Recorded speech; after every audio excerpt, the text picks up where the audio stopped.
Hello Internet, Seth Skorkowski, and welcome to part 6 of our review/overview for the 7th edition Call of Cthulhu role-playing game. Today we're going to be going over chase rules. Because this is a horror game, chases are a staple of horror. Whether it's being chased by murderous cultists or chased by monsters, heroes regularly choose flight over fight. Lovecraft used chases in several of his stories, such as At the Mountains of Madness, The Shadow over Innsmouth, and even the Call of Cthulhu story. The chase rules are new for 7th edition. In fact, this is the only RPG that I'm aware of that actually set up specific rules in place just for chases, which is kind of amazing when you think about it with how long RPGs have been around.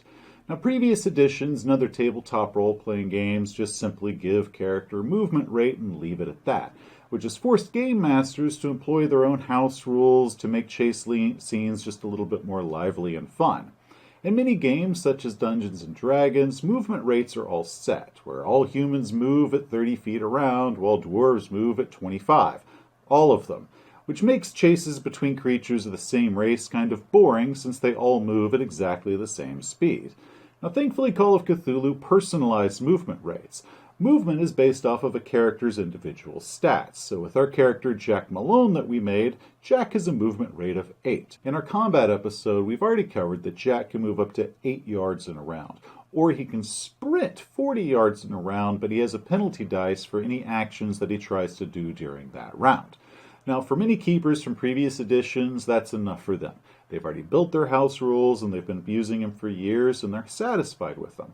And most of the critics of 7th edition specifically named the chase rules as something that they dislike about the new edition, though many of those critics then also admitted that they never actually played with these rules, they just simply read them. Which is one reason that I make a point to actually play a game before I do a review for it, because when I first read the chase rules, I also thought they were really weird and strange. But the game knows that they're a little weird because they then packed the chapter on chases completely full of examples in order to explain them, which I really appreciate. And while they do come off at first as being complicated, I went ahead and I gave them a try. And the very first time that I used the chase rules was when we tried the dead light scenario. When the chase began, all of my players even commented that this is a bit weird for them to do, and each of us had at the time at least a decade's worth of RPG experience under our belt. Some of us had over 20 years of RPG experience under our belt, so this was one of those cases where it was a new trick for a lot of old dogs. But what we discovered is that the chase rules are super easy to understand once you try to use them, and that we ended up having the best chase that we have ever had. One player repeatedly said that it felt exactly like a horror movie, and that is the best endorsement that you can give a chase, that it feels like a horror movie and that it is easy to follow. Now, the chase rules are less of a set of rules and more of a method in order to organize a chase scene. They're a storytelling tool that emphasizes the drama and the action more than they are about set-in-stone realism. Hey, how about you just cut to the chase and tell us how they freaking work? Okay, let me break this down for you as simple as I can. For this example, I'm going to use Jack Malone and say that he's being chased by a deep one.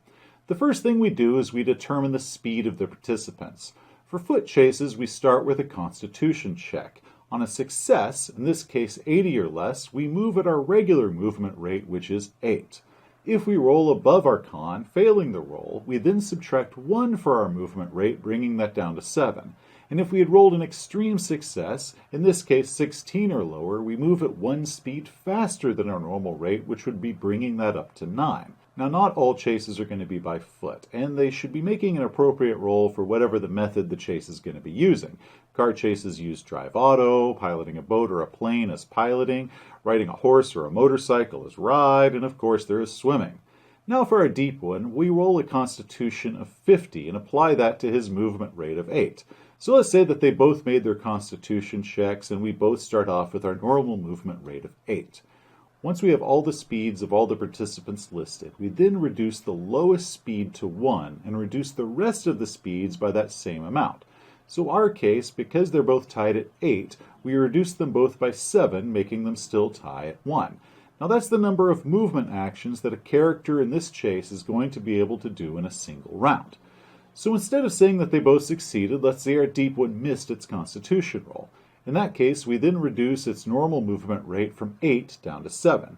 We then reduce the lowest speed to 1, which reduces that 7 to 1, and then we reduce all of them by the same amount, which then gives Jack Malone a movement rate of 2 in this chase because his movement speed was higher by 1 rank. Now the rules say that if the fleeing character moves faster than their pursuers, that they're going to automatically win and the keeper should just describe the harrowing escape. But I disagree and I don't do it that way. One reason is because the pursuer's speed, if it's close enough, they might be able to catch the fleeing character because of some outside factors, which we're about to go into with hazards and barriers, and that could prevent the character from cleanly escaping even though they technically are faster. As a general rule of thumb, I say that if the fleeing character's speed is faster by 3 or less, the chase should still happen. This is also going to be case by case, but it has worked for my group where we have had cases where the fleeing character was faster, but the pursuer still caught them.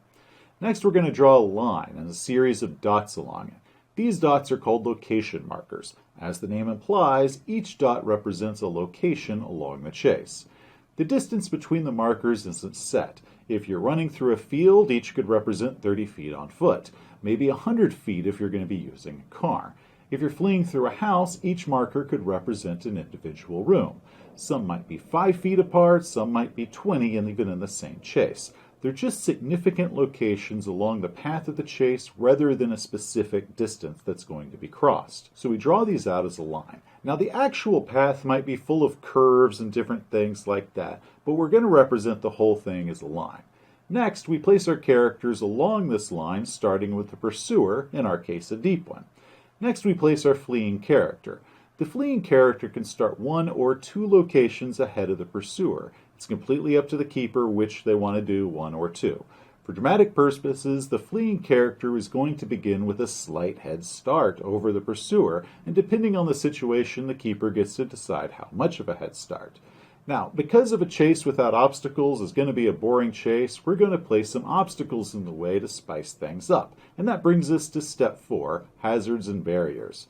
Hazards are things that are in the way that can slow movement. They can be a barbed wire fence, they can be a huge mud puddle, they can be all sorts of things. Now, characters that want to cross a hazard will going to need to make an appropriate roll to do it, such as dexterity, or climb, or jump, or strength if they just want to plow through a locked door or a rickety fence or something. Characters that are crossing a hazard are going to make their roll. If they succeed, they continue along as normal. However, if they fail, they're going to lose 1 die 3 movement actions because they failed it, and depending on the specific hazard that they were trying to cross, they might also take damage. Characters also get the option of sacrificing 1 or more of their movement actions that round in order to buy a bonus dice on that roll, meaning that they're slowing down just a little bit, taking their time in order to make their roll past this hazard and get it right. In addition to hazards that are along the way, there are also barriers. Barriers work much the same way as a hazard, however, instead of slowing progress if they fail, it's going to stop progress cold. Barriers include things such as high brick walls or locked doors or deep chasms that you might have to jump, and depending on the specific barrier could also mean that there's going to be damage taken if the roll fails in order to bypass it. Keepers are going to place various hazards and barriers along the chase path. I strongly recommend that you try to diversify them as much as you can, requiring a lot of different rolls. Of course, that case depends on the chase itself. Now, to help keepers determine where to place hazards and barriers and how difficult each one should be, the Keeper's Guide provides this handy table in order to decide. You simply roll it between each location marker. Once the barriers and hazards are all set in place, we can then move to determining action order. This part is simple. Action order goes off by dex, highest going first, just like in combat. In fact, chase rounds are completely interchangeable with combat rounds, and pursuers that actually end up catching their quarry can immediately flip a chase over into combat. Now, Jack's dexterity is 55, and the deep one's is 50, meaning that Jack goes first. So in the first round, Jack uses his 2 chase actions to move up, but first he needs to climb out of a window hazard. He succeeds and continues on, moving his 2 movement actions up 2 location markers. Next, the deep one moves 1 location with its single movement action. Now on to round 2. Jack uses his movement action to move up 2 locations, but he must roll a dex check to cross a slippery mud puddle for the second one. He rolls his dex but fails. The keeper determines that the fall isn't bad enough that Jack's going to take damage, but he rolls a d3 to determine the number of movement actions that Jack's slip just cost him. It comes up to be a 3, and since Jack has no remaining actions this round, these are going to come off of later rounds. Now the deep one goes. It moves up one location with its single movement action. Making its climb check, it exits the window with no repercussions. Now on to round 3. Since Jack lost 3 movement actions because of his slip in the mud, he pays his 2 for this round, leaving him no remaining actions. So the deep one moves up one location, closing the distance. On to round 4. Jack now spends the third and final movement action that he lost from the mud. With his remaining movement action, he moves up one location. The deep one moves up one as well. Round 5. Jack jumps over a wooden fence and then moves up 2 locations. The deep one makes its dex check and crosses the puddle without incident. Round 6. Jack moves up to the locked door barrier. Because he wants to lock this door behind him in order to escape, Jack doesn't want to break the door down with a strength check. He then decides to pick the lock, but he wants a bonus die to do it, so he holds his second movement action this round in order to gain a bonus act dice on the next round. The persistent deep one continues toward him. Round 7, Jack spends another movement action which gains him a second bonus die, and then he moves forward with his single remaining action for the round.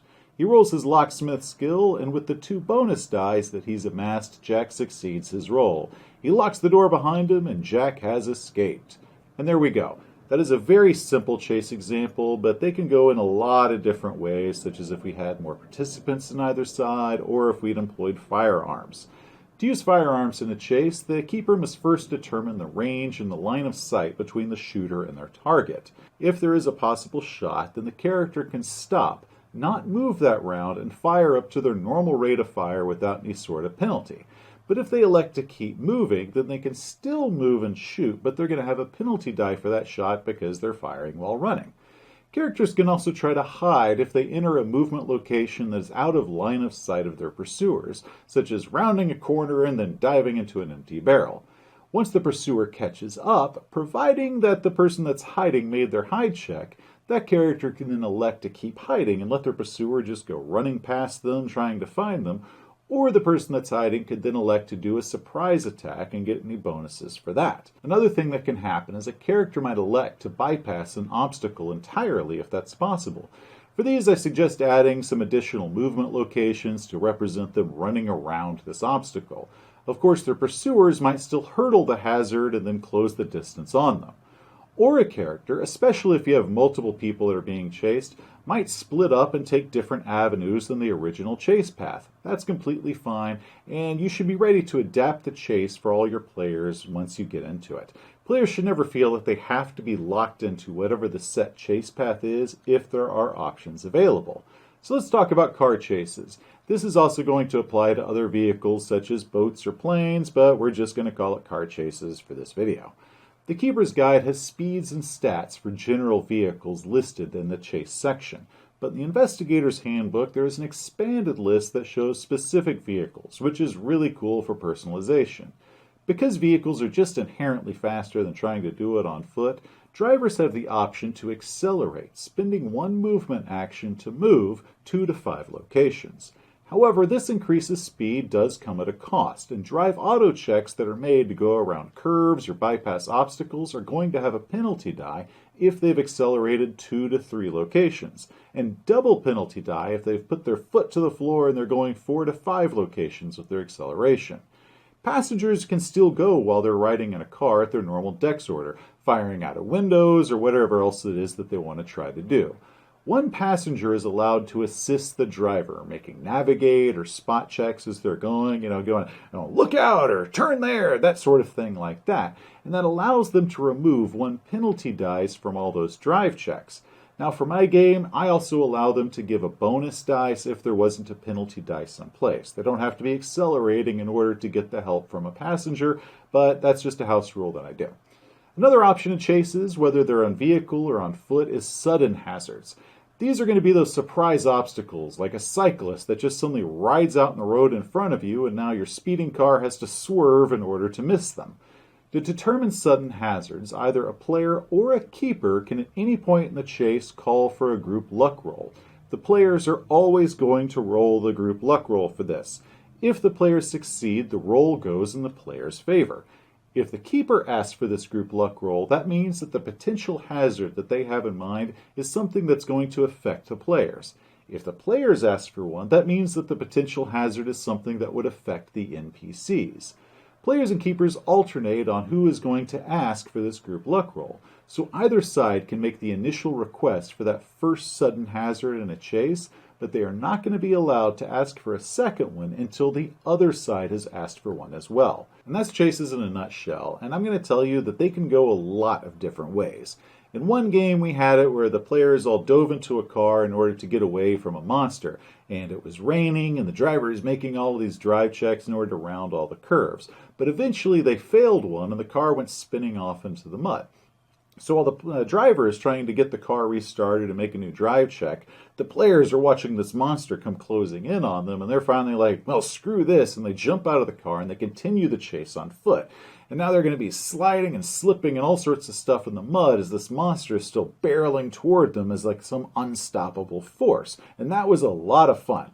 Now, another time we had it where a player broke away from the party and they went on ahead in order to scout a location. But then they bumped into a bad guy once they got to the end, and the bad guy chased them all the way back to where the rest of the investigators are waiting. But once he reached there, all the investigators joined in the chase, and they chased the bad guy all the way back to the beginning.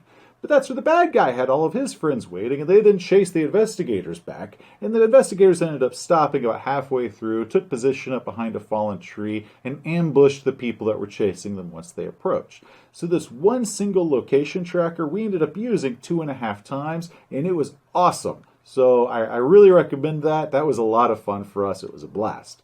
Now, one final thing about chases is that they're actually kind of optional. The rules are nothing that you actually have to do. They're not a set of hard rules, and it's not going to break the game if you don't use them. They're simply a well-recommended organization method. So if a keeper decides that they don't like them, they can just use the same old house rules that they've been using for years. It's not going to hurt the game at all. But I do strongly recommend that you do give them a shot, because actually I do feel that they work very, very well. Even though they look a little weird at first, they're a very cool way of organizing them, and once you get used to them, they are a lot of fun. Once again, they are a lot easier than I made them look. I only used one example, but the book gives a huge variety of examples of different things that you can do with chases. Now, there are a couple minor features in the chase rules that I'm skipping over in this video. Again, this is more of an overview and not a comprehensive explanation of every single tiny detail. So any questions about, well, what about this? That's actually probably covered in the rule book. Once again, they gave a ton of examples for a lot of different situations, and I just gave one example for the sake of time. Now, that's it for this episode. Hopefully it does answer the most common questions that people have about chase rules. Next episode, we're going to be going over sanity, or more aptly, insanity. See you next time. Hey, thanks for watching. If you enjoyed the video, please give it a like. If you want to see some more episodes in this series, or see some of our other stuff, such as RPG reviews and Game Master Toolbox, just hit that subscribe button. Till next time, players, you have a great day. You know, you missed the part where you told them that if you add the Benny Hill theme song to any chase scene, that is comedy gold.